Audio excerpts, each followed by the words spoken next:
예, 우리 오늘 맥주 감사절 여러분 다 같이 지난 6개월을 돌아보시고 감사할 제목을 한 번씩 다 찾아보셨으리라고 믿습니다. 한 번도 나는 그런 일이 없어 하는 분이 계시면 이 시간이라도 지난 6개월을 어떻게 지내왔는가 한번 좀 짚어가면서 내가 이렇게 살아온 것이 내 힘으로 됐는가 아니면 또 내 옆에 있는 다른 사람들의 도움, 또 특히 우리 신앙인들은 하나님께서 우리를 어떻게 인도하셨는가 이렇게 새겨보면 은혜가 있을 줄 압니다. 오늘 우리가 보는 요한 1서의 말씀 보면 우리가 아는 복들이 기록이 되어 있어요. 그런데 다른 사람들이 다 아는 복이 아니라 우리만 아는 남모를 복이다. 그런 생각이 듭니다. 성경을 읽어보면 참 하나님이 어떻게 이 믿는 신자들에게 특별한 복을 이렇게 주셨는가 이걸 이렇게 성경을 통해서 알 수가 있어요. 그게 어떤 복인가, 어떤 남모를 복인가 보면 첫 번째로는 하나님을 아는 것입니다. 하나님을 아는 것이다. 신기한 일이에요. 여러분들 우리 아이를 이렇게 낳아서 길러보면 지금 여기 뒤에 앉아있는 아기들도 있는데 그 아기들도 보면은 2살, 3살 이렇게 되어가면 벌써 하나님을 아는 거예요. 참 독특한 복이에요. 특별한 복이고 모든 사람에게 주어진 복은 아니에요. 그래서 우리가 나는 하나님을 원래 잘 알았어 이렇게 자신 있게 말하는 사람이라고 해도 가만히 생각해 보면 어떻게 내가 하나님을 알았지 하고 생각하게 되는 부분이 있습니다. 하나님이 어떤 분인가? 창조주 하나님과 동시에 미쁘고 의로우신 하나님이다. 오늘 읽은 본문의 7절과 9절에 이런 말씀이 있습니다. 미쁘시고 의롭다. 밉다는 말은 한국 사람들이 쓰는 말이긴 한데 잘 안 쓰죠. 밉다는 말은 쓰고 예쁘다는 말은 쓰는데 당신 참 미쁩니다. 이런 말은 참 잘 안 쓰잖아요. 그런데 미쁘다는 말은 억지로 해석을 하면 참 미운데도 예쁘게 본다. 이렇게 갖다 붙일 수는 있는데 영어 단어를 보면 아주 심플합니다. faithful and just. 간단하죠. 하나님은 신실하시고 의로우신 분이다. 근데 우리는 미쁘다 하고 표현을 잘 안 쓰는 표현을 하는 것은 보면 하나님이 신실하신데 어느 정도 신실하신가를 좀 더 표현을 잘하기 위해서 이런 독특한 단어를 쓴 것 같아요. 나는 아무렇게 봐도 하나님의 신실하심을 입을 만한 자격이 별로 없는데 참 미운 것밖에 없고 그런데도 하나님은 나를 믿지만 하나님의 신실하심으로 나를 예쁘게 봐주시니까 참 하나님은 미쁘신 분이다 이렇게 말을 하게 되는 것 같아요. 근데 그 하나님은 어떤 분인가 하면 죄를 자백하기만 하면 우리 죄를 사해 주시는 분이다 그랬어요. 예.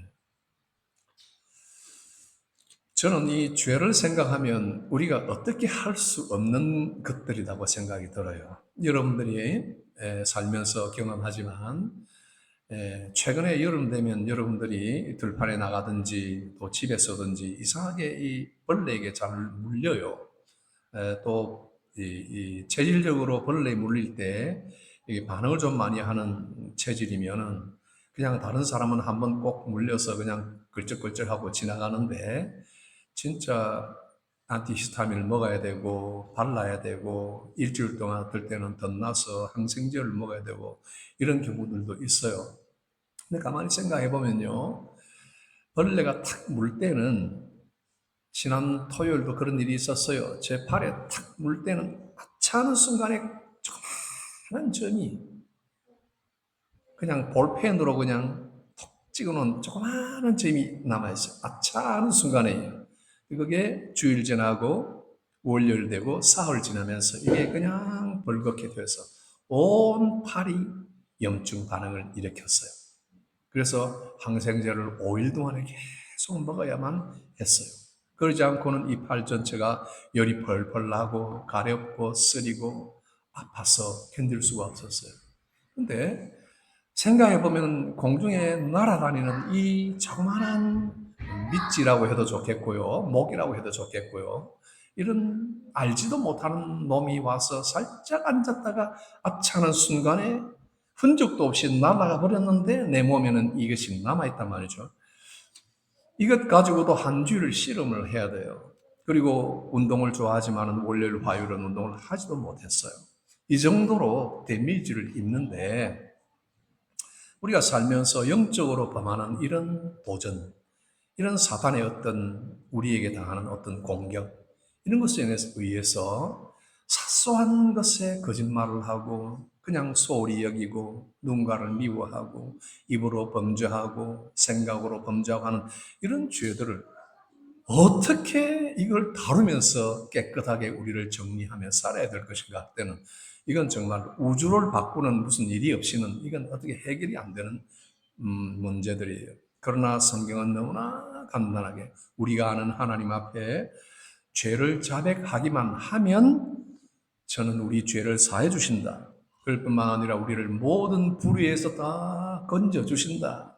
항생제 필요 없고 긁지 않아도 되고 주님 앞에 두 손 모으고 하나님 나는 또 이런 거짓말, 이런 속임, 이런 마음의 생각, 미움, 어떤 비판 이런 것들이 있었습니다. 하나님 나를 불쌍히 여겨주세요 하면 하나님께서 우리 죄를 사해 주시고 그 불의에서 건져서 정결하게 하신다 하는 그런 하나님이 두 번째 우리가 가진 특별한 복이 무언가 하면 예수님을 안다 하는 겁니다. 7절을 보면 그분은 하나님의 아들이다 그랬습니다. 예수님을 하나님의 아들로 아는 것도 보통 복이 아니에요. 예수님을 선지자로 아는 사람도 있고 훌륭한 선생으로 아는 사람도 있지만 예수님을 하나님의 아들이요 동시에 하나님이시다 하는 것을 아는 사람은 그렇게 많지 않아요. 그 예수님이 특별히 우리 인생을 위해서 피를 흘려주시고 십자가에 달리신 분이다. 이것도 나와 상관이 있다고 믿는 사람들이 그렇게 많지가 않아요. 그런데 하나님의 아들이요 그 하나님의 아들의 피가 우리 모든 죄에서 깨끗하게 하실 것을 알게 된 거예요. 그렇죠? 하나님의 안과 동시에 그 하나님께서 우리를 모든 불의에서 회개할 때마다 건져주실 만한 그런 어떤 동기와 근거가 무엇인가 할 때 십자가의 예수를 근거로 드시는 거예요. 그러니까 성부 하나님, 성자와 성부께서 함께 이렇게 역사를 하셔서 우리를 정결케 하시는 일을 십자가를 통해서 이루어 주셨다 하는 겁니다. 우리가 이 예수를 알잖아요. 방금 이야기했지만은 2살만 되어도 십자가를 알고 예수님을 압니다. 2살만 되어도 예수님을 사랑하고 예수님을 찬송하고 예수님을 기뻐하고 좋아하는 마음이 생겨요. 예수님의 피에 대해서 이해하는 마음이 3살, 4살만 되어도 이해를 하고요. 극한 병에 걸려서 일찍 세상을 떠나게 되는 그런 아이들의 기록들을 우리 영국의 많은 작가들이 기록해 놓은 17세기, 18세기에 일어났던 일들을 기록해 놓은 것을 읽어보면 그 어린 아이들이 얼마나 예수님을 사랑하고 예수님의 십자가를 기뻐하고 지금 내가 곧 죽을 것 같은데 예수님을 만날 수 있다는 그런 소망을 가지게 되는 것, 이렇게 아는 지식들은 도대체 어떤 비밀로 알게 된 것일까요? 우리 하나님께서 이런 남모를 복을 주셨기 때문에 예수님을 알게 되고 그의 피를 알게 된 것이다. 여러분, 예수님의 피가 우리에게 다 수혈이 됐지 않습니까? 우리는 육의 피만 가지고 힘으로 살아가는 것처럼 보이지만 예수의 피를 믿음으로써 우리의 죄를 사함을 받는 것을 이해하게 되고 예수님이 희생하심으로써 우리도 희생도 배우고 예수님이 걸어가신 그 길을 따라가면서 고난의 의미도 좀 새롭게 이해를 하게 되죠. 성공의 의미도 무엇이며 모든 삶의 궁극적인 목표가 어떻게 결론이 잘 나야 된다. 이것도 예수님의 십자가와 죽음, 그걸 통해서 더 배우게 되죠. 토탈 에클립스가 일어나서 모든 하늘의 태양빛과 별빛이 다 캄캄하게 되고 앞이 캄캄하고 사방으로 길이 다 막혔을 때 예수님께서 십자가에 달려 돌아가실 뿐만 아니라 십자가에서 그의 사랑하는 사람들이 끄집어 내려서 그를 장사 지낸 그 사흘 동안에 금, 토, 주일까지 사흘 동안에 무덤 속에 들어가 있었던 완전한 흑암 between the cross and resurrection. 그죠? 우리는 예수님의 십자가와 부활을 이야기를 하지만 제가 종종 생각하는 것은 그 between 양쪽 중간에 완전히 가두어져 버린 단 한 시간도 우리에게는 미스테리인데 우리 주님은 사흘 동안 거기에 갇혀 계시고 그냥 죽음의 정복을 당한 것처럼 계셨던 분이기 때문에 우리가 믿는 예수님은 우리를 영원한 생명으로 부활의 동산으로 우리를 이끌어 가실 분임을 믿지만은 그러나 그분은 우리를 위하여 피를 다 흘리시고 사망의 권세 아래 놓일 때가 있었다는 것을 안다면 그렇기 때문에 우리가 마침 세상 사는 동안에 그러한 지경에 빠져 있을지라도 괜찮아 하고 말할 수 있는 근거가 거기에서 발생을 하는 거예요. 모든 세상 사람들은 그쯤 되면 이제는 끝났어. 이제는 선고가 내려졌어. 하지만은 오늘 다윗의 시편 21편을 오늘 묵상 부분을 보니까 이렇게 나와 있더라고. 하나님이여 이 왕에게 장수의 복을 주십시오 이러는데 영원한 생명의 복을 달라고 그랬어요. 이 생명은 그냥 60세, 70세, 80세까지의 장수. 여러분 때때로 뭐 오래 사는 게 문제야? 건강해야지. 오케이, 건강도 하나님이 주시는 장수겠죠. 80세, 90세, 100세 살아도 건강해 살아도 끝이 오잖아요. 전부 시한부 인생들이에요. 그러나 하나님이 주시는 이 장수의 복은 영원한 생명을 주신다고 이렇게 이야기했어요. 다윗은 이것을 구하더라고요.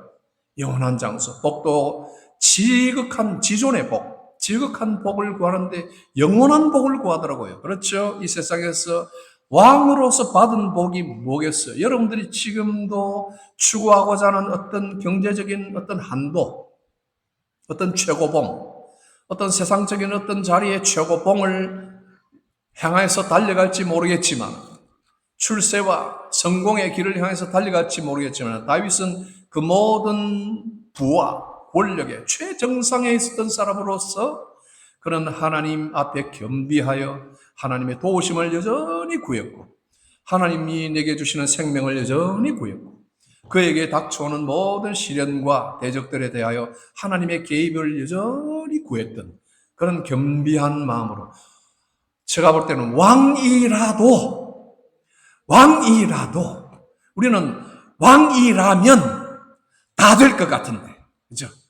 왕이라면 모든 것이 다 충족될 것 같은데 그러나 하나님 안에서 복을 아는 사람들은 왕이라도 하나님 없이는 아무것도 아니라는 것을 고백하는 것을 보듯이 우리 예수님 안에서 하나님이 주시는 이 참된 영원한 복을 사모하는 이런 성도들의 자리에 들어가게 됩니다. 오늘 우리 성경 몇 절을 보는데 제가 오늘 8절에서 10절까지만 선택을 했죠. 앞에 우리가 6절과 7절은 지난 설교 시간을 통해서 지나간 건데 6, 7, 8, 9, 10 이 5절을 보면 전부 안에 if라는 것이 나와 있어요. if가 뭐예요? 영어를 쓰는 사람들은 if가 뭔지 잘 알잖아요. if, 만일 이 말이에요. 우리가 한국어로 번역하면 만일이 어떤 컨디션을 이야기하는 거예요. 그렇죠? 그래서 만일 어떤 전제, 컨디션을 이야기하는데 만일이라는 이 번역이 참 재밌어요. 아무리 생각해도 재밌어요. 만일이 뭐예요? 만은 청소년들 잘 배워보세요. 만은 뭐냐면 10,000이에요. 만. 그죠? 10,000원이라면 10,000 원이잖아요. 그 다음에 1은 뭐예요? just one이에요. 그죠? 만일, 이 말은 만 가지 중에 하나라도 이 말이에요. 이렇게 if라는 것은 굉장히 그 가능성을 이야기하는데 우리 한글의 만일은 물론 한자이기는 하지만은 만 사람 중에 한 사람을 이야기하는 거예요. 만 가지 행동 중에 하나를 이야기하는 거예요. 이런 조건이에요. 만일 몇 가지가 나오죠? 이어서 6절부터 7, 8, 9, 10, 5번이 딱 나오는데 한국 성경에는 7절인가 거기에는 만일이 안 나와요. 그런데 영어에는 만일이 딱 들어있어요. 여기 보면 만일 이렇게 나와요. 어두운 일을 행하면 만일이에요. 만일 다 잘하는데 9,999가지는 잘하는데 만에 한 가지 어두운 일을 행하면 6절 그렇게 나와요. 너는 거짓말하는 사람이야. 뭘 거짓말해요? 나는 하나님을 아는 진리가 있어. 하는 그것이 너는 거짓말이야. 이렇게 요한이 이야기하고 있어. 하나만 해도 어두운 일 하나만 해도 어두운 일이 뭔지는 여러분들이 스스로 판단해 보세요. 나 자신도 이 설교를 준비하면서 나에게 어두운 일이 무엇일까 생각해 보니까 하나님께서 하나, 둘, 셋, 넷 몇 가지를 생각나게 해주셔요. 나는 사소하게 지나간 거다. 사소하게 그냥 지나가면 아무도 모르고 그냥 지나가 버리는 거예요. 아무것도 안 해. 11,999가지 나는 잘하고 있어요. 그런데 한 가지 그냥 지나갔어요. 훌쩍 건너뛴 거예요. 한 가지. 그러나 10,000 그렇다면은 너는 너 속에 진리 거짓말이야. 이렇게 말하고 있어요. 두 번째, 10,000 나는 죄가 없어. 이렇게 말한다면 스스로를 속이는 거다. 거울을 보세요. 거울에 나와 있는 내 얼굴이 딱 그대로인데 아니야. 얘는 내가 아니야. 자꾸 나를 속이는 거예요. 내 얼굴은 원빈하고 닮은 거야. 내 얼굴은 이게 아니야. 계속 자기를 속이고 말하는 거나 마찬가지다. 뭐예요? 그 속에 진리가 없다. 빛이 없다. 하고 8절에 이야기를 해요. 평소에는 괜찮았어요. 그러나 10,000 한 번. 그 다음에 세 번째, 나는 범죄한 일이 없어. 나는 죄가 없어도 똑같은 말이긴 한데 10절에는 이렇게 표현이 되어 있어요. 반복이기도 하고 강조도 될 수 있지만 두 번을 이야기를 합니다. 8절에는 나는 죄 없어. 그리고는 10절에는 나는 범죄한 일이 없어. 나의 속에는 죄라는 것이 없고 두 번째로는 나는 어떤 일도 잘못한 게 없다는 말이에요. 그렇게 말하면 10절에는 뭐라고 그럽니까? 하나님을 거짓말하는 자로 만든다. 그리고는 내 안에 말씀이 없다. 공허하잖아요, 여러분. 만약에 이 신자들이 성경을 많이 읽고 설교를 엄청 듣고 유튜브 클립을 보고 책을 읽고 엄청난 지식을 가지고 나는 하나님을 알아. 예수님을 알아요. 그리고 하나님의 말씀이 나를 매일 아침 나를 인도하고 계셔 그러는데 노노노. 내가 10,000 범죄한 일이 없고 나는 죄인이 아니야. 나는 괜찮아. 하고 있다면 자신을 속이고 하나님을 거짓말하는 자로 만들고 내 안에는 말씀이 없다. 말씀이 없어요. 그러면은 뭐예요? 나는 있다고 보고 있잖아요. 나는 예수 믿는다고 생각하고 있잖아요. 근데 너는 아니다 이야기하는 거예요. 여러분 이 말씀을 생각할 때 여러분 초대교회에 이 편지를 보낸 이유가 있다고 그랬잖아요. 그죠? 그 당시에 거짓 선지자, 거짓 교사들이 교회에 들어와서 성도들에게 영의 소중성을 아주 강조를 많이 해서 우리는 영혼이 중요해. 영혼이 구원을 받아. 영혼이 하나님과 호흡을 하고 있어. 이 육은 아무것도 아니야. 그러니까 육으로 하는 것은 뭐 그럴 수 있어. 육으로 죄인이라고 그런 말 하지 마. 골치 아파. 영혼이 하나님 앞에 선택을 받았기 때문에 영혼이 구원받는 게 이 중요하지. 세상 살면서 죄 안 짓는 사람이 어디 있어. 그 정도는 괜찮아. 하고 가르쳤던 영향을 받았던 그런 분위기였다고 말하지 않습니까? 그러나 요한이 그건 잘못된 거다 하고 이야기해요. 너희가 만약에 어두운 가운데 10,000 행하면 너희들은 그 말씀이 없고 구원도 없고 너희들은 거짓말하는 자가 된다. 잠언 28장 13절 보면 자기의 죄를 숨기는 자는 형통치 못하나 죄를 자복하고 버리는 자는 불쌍히 여김을 받으리라 그랬습니다. 그러나 또 만일이 또 나와 있어요. 제가 세 가지 이야기했지만 다른 만일이 뭡니까? 만일 10절 보면 빛 가운데 행하면 그랬어요. 빛 가운데 행하면 합한 열매를 말하는 거예요. 예수님을 알고 하나님을 알았잖아요. 빛 가운데 행하는 것은 거기에 합당한 열매를 말하는 거예요. 우리가 서로 사귐이 있고 그 아들 예수의 피가 우리를 모든 죄에서 깨끗하게 하실 것이요. 이러고 보면 우리 복음은 그냥 싸구려 복음이 아니라는 것을 알게 됩니다. 그냥 믿으면 돼가 아니라 너희들이 만일 빛 가운데 행하면 이라는 것이 나옵니다. 행하여야만 예수님의 피의 능력을 입을 수 있다는 조건으로 보이지만은 그 정도로 행함이 중요하다는 것을 이야기해 주는 거예요. 결코 행위로서 구원을 받을 수는 없지만 만약에 하나님의 빛 안에 거한다는 사람이면은 반드시 빛의 삶을 살고 거짓말을 하지 않고 형제를 사랑하며 살아가야만 한다는 강조예요. 빛 가운데 행하며 아주 긍정적인 부분의 만일이에요. 첫 번째 만일은 뭡니까? 만 사람이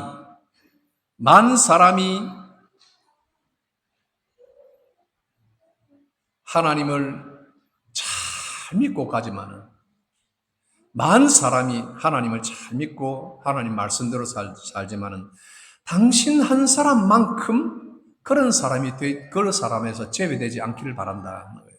당신 한 사람만큼은 절대로 어두운 일에 거하지 않고 당신 한 사람만큼은 나는 죄 없다 하지 않고 나는 범죄한 사실이 없다고 말하지 말아라. 만 사람, 여러분 주변에 만 사람이 다 그렇게 가더라도 여러분 한 사람만큼은 그렇지 않게 되기를 바랍니다. 이 말이에요. 그리고 두 번째, 만일 자기 죄를 자백하면 하나님은 미쁘시고 의로우사 우리 죄를 사하시며 모든 불의에서 행할 것이요, 깨끗하게 하실 것이요.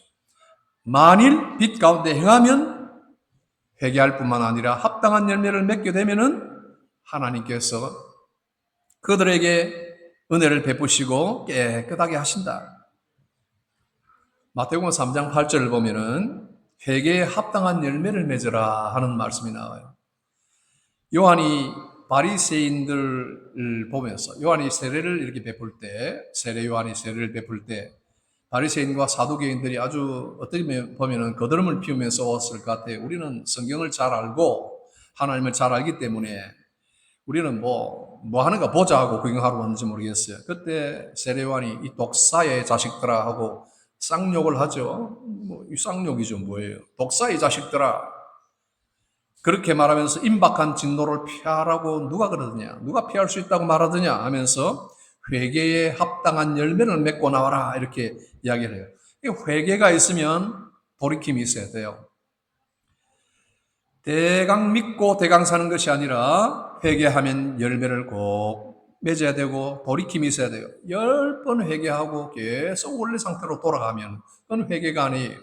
그것은 바리새인들이 받았던 욕을 먹는 거예요. 자, 첫 번째, 여러분 주변에 만 사람이 어두운 길을 행하더라도 여러분만큼 한 사람, 여러분만큼은 그렇게 되지 않기를 바랍니다 했죠. 이제는 뭐라고 그래요? 만 사람이 다 이렇게 안 한다고 해도 여러분 한 사람은 이렇게 하기를 바랍니다. 어떻게 해요?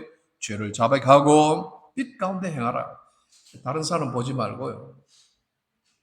다른 사람 비판하고 다른 사람 이렇게 자꾸 흠집을 잡으려고 하지 말고 나만 이렇게 하면 되는 거예요. 만에 하나. 이거에 요한이 강조하는 겁니다. 이제 이 말씀을 가지고 우리가 한번 적용해 봅시다. 우리는 이 시대를 여러분들이 지금 어떻게 내가 사는 시대를 살아가고 나는 크리스찬으로서 이 시대에 어떤 태도로 어떤 자세로 살아가는가 이것을 한번 돌아볼 때가 필요합니다. 여러분 혹시 대강 믿고 대강 사는 이 현대 사회 크리스찬이티 이 종교주의에 빠져 있지는 않은지 모르겠어요. 대강 살고 대강 믿고 그냥 그렇게 살자. 이게 만연해인지 모르겠어요. 나는 죄 없다 하는 시대예요. 그렇죠? 명백하게 잘못이 있어도 나는 그냥 몰라. 그냥 요즘 하는 말로 쌩 까버리는 거예요. 나는 나하고 무슨 상관이 있어? Who cares? 하고 그냥 나는 괜찮아. Leave me alone. 그냥 이렇게 지적을 받으려고 하지 않고 그냥 이런 시대예요. 회개는 또 하나님 앞에 하나 돌이킴이 별로 없어요. 맨날 회개만 하지. 그죠? 습관에 딸려서.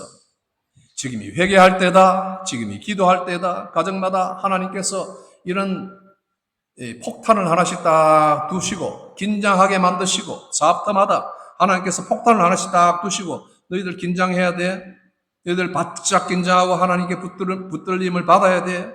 왕이라도 하나님을 의지했거늘 이것 가지고 하나님께 나아야 돼 하고 해도 나는 괜찮을 거야 하는 이런 시대라는 거예요. 여러분 그렇게 생각하잖아요. 저는 축구를 참 좋아했어요. 저는 정말 축구를 좋아했어요. 여러분 여기에 지금 우리 청소년들 축구 좋아했지만 저는 교회 올 때 축구공을 들고 왔어요. 예배 딱 마치면 나가서 밖에서 축구했어요. 아침 새벽에 교회에서 자고 토요일 날 새벽에 날이 밝으면 그때부터 축구를 했어요. 예배 시간에 쭉 나와서 목사님 말씀 들으면서 축구 생각만 했어요. 축구를 참 좋아했어요. 나만큼 좋아하는 사람이 있어요? 저녁 예배 될 때 해가 질 때까지 축구를 친구들과 했어요. 교회 동생들과 형님들과 축구를 했어요. 그리고는 저녁 예배 시간에 앉으면요. 코피가 쏟아졌어요. 그러니까 축구를 좋아했다니까요. 축구를 참 좋아하는데 가만히 이 월드컵 일을 보면 제가 좀 굉장히 불편한 부분이 자꾸 생기기 시작했어요.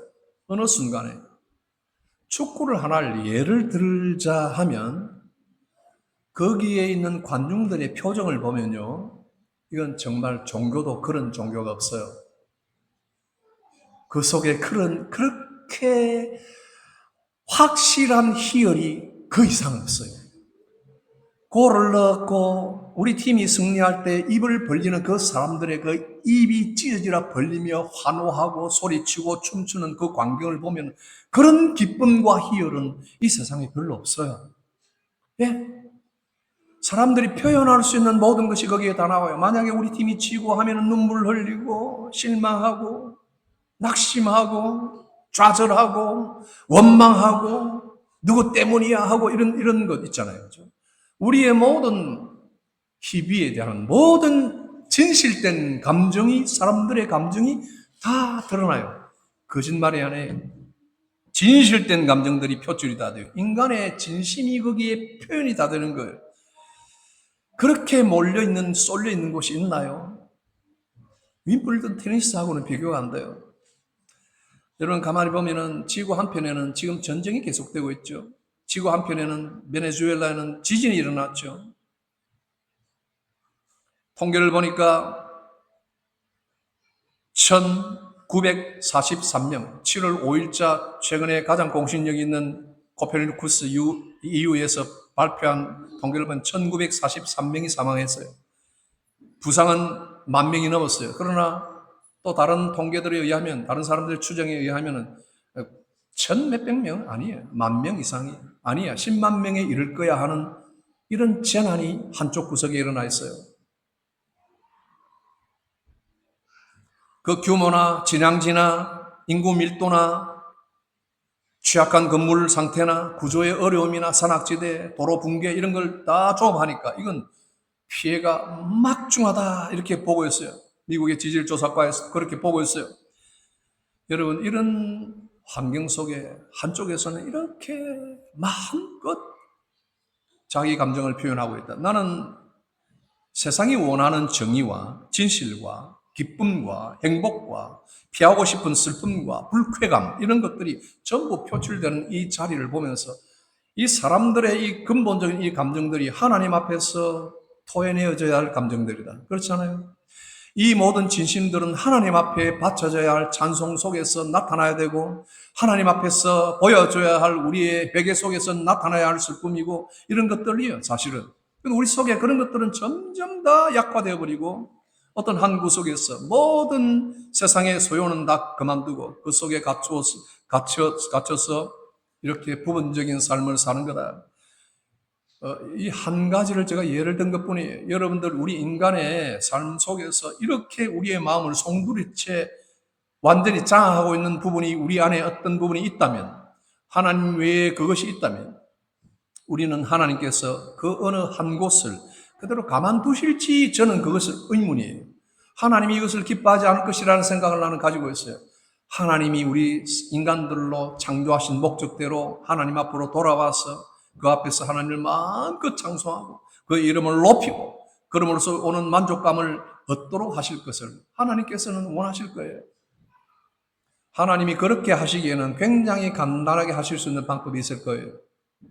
그렇잖아요. 하나님은 얼마든지 그렇게 하실 수 있는 분이에요. 그러나 우리 성도들 살아있는 동안에 우리에게 이런 자유가 있고 판단을 할 수 있는 기간 동안에 이런 분별을 가지고 이 시대를 살아가자 하는 겁니다. 제가 누가복음 14장 나온 대로 실로암 망대, 제가 베네수엘라 지진을 이야기했지만은 실로암 망대가 무너져서 18명이 사망하는 사건이 일어났을 때 사람들은 그 사고와 인간의 죄를 자꾸 연결을 지으려고 그랬어요. 그 사람들이 그 당시에는 죄를 지었기 때문에 무언가 잘못했다 이런 연결을 시키려고 하는 사상이 있었기 때문에 그래요. 그러나 예수님께서 하신 말씀이 그 말씀이에요.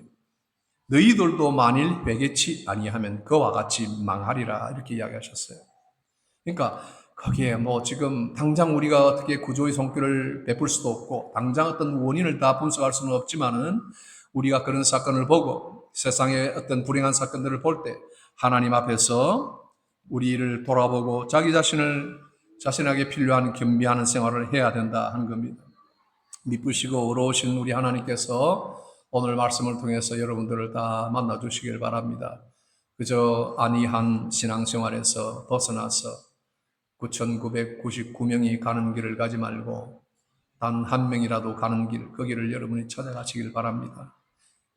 그런 성도들이 되어서 미쁘신 하나님, 신실하시고 의로우신 하나님이 여러분들을 늘 만나주시고 다윗이 그토록 왕으로서 애타게 불렀던 하나님의 구원과 도움과 자비하심과 생명의 연장과 모든 대적을 안정시키고 모든 원수들을 파멸시키는 이 모든 일들을 하나님이 다 이루어 주신다는 것을 믿고 최후의 다윗이 했던 대로 하나님을 찬송하고 그 이름을 높이고 우리로 하나님 앞에 인도해가는 것 보게 됩니다. 오늘 요한일서 말씀 통해서 여러분들이 오늘 깨달은 대로 잠깐 기도합시다. 다 같이 기도합니다.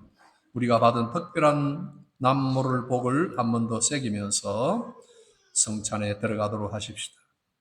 하나님이 내게 하나님을 알게 해주시고 예수님을 알게 해주시고 선택 조건에서 만에 하나 내가 취해야 될 것이 무엇이며 버려야 할 것이 무엇인가 이것을 잘 생각하고 오늘 또 은혜의 보좌 앞으로 나가도록 합시다. 다 같이 말씀 생각하며 기도합시다. 주 하나님, 우리 성경을 통해서 주신 말씀을 성도들 한 사람 한 사람들이 깨달아 마음의 은혜를 누리며 하나님이 원하시는 방향으로 삶을 설정할 수 있도록 도와주옵소서.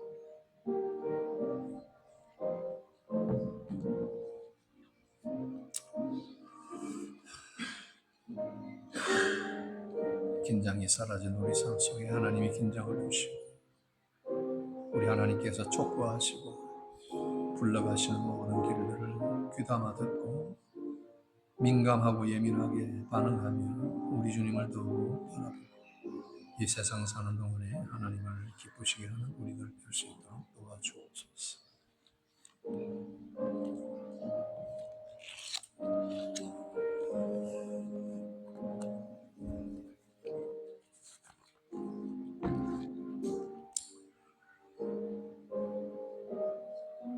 하나님 말씀을 통하여 우리에게 찾아와 주신 그런 진리와 또 은혜의 말씀들을 마음속에 잘 새겨서 예수 그리스도의 복되신 희생과 그 십자가의 피가 오늘 우리를 맑히시고 또 은혜로 하나님 보좌 앞으로 인도하시는 복된 예배로 우리들을 계속하여 인도하여 주옵소서.